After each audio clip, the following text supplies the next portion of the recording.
रामपुर की कहानी, जेठ की तपिश और एकता की जीत। जेठ का महीना था और आसमान आग उगल रहा था।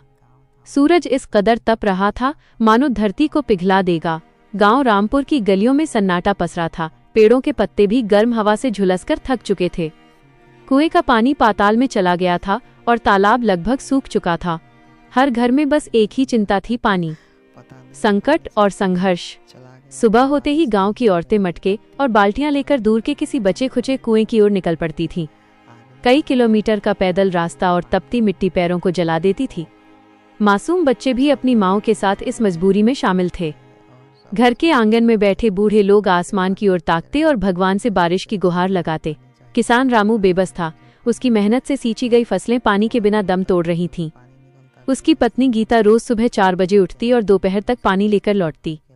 एक दिन जब छोटे बेटे चंदू ने प्यास से बेहाल होकर पूछा, तारांकन माँ, पानी कब मिलेगा? गला सूख रहा है, तो गीता की आंखों में आंसू आ गए। लू के थपेड़ों ने पूरे गांव को घरों में कैद कर दिया था, लेकिन प्यास की आग उन्हें अंदर ही अंदर बेचैन कर रही थी। एकता की नई उम्मीद। गांव के सरपंच ने पंचायत बुलाई। तरह तरह के सुझाव आए।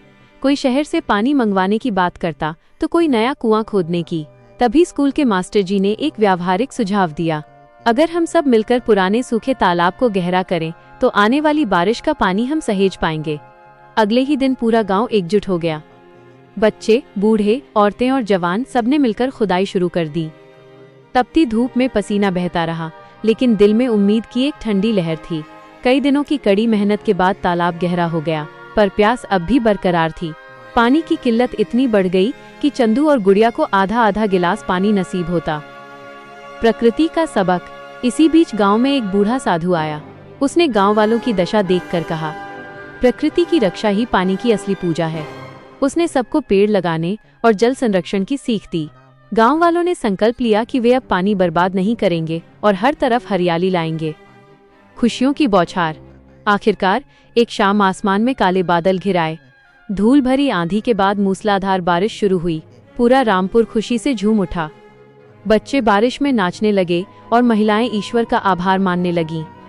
गहरा किया हुआ तालाब पानी से लबालब भर गया और कुओं का जलस्तर भी ऊपर आ गया।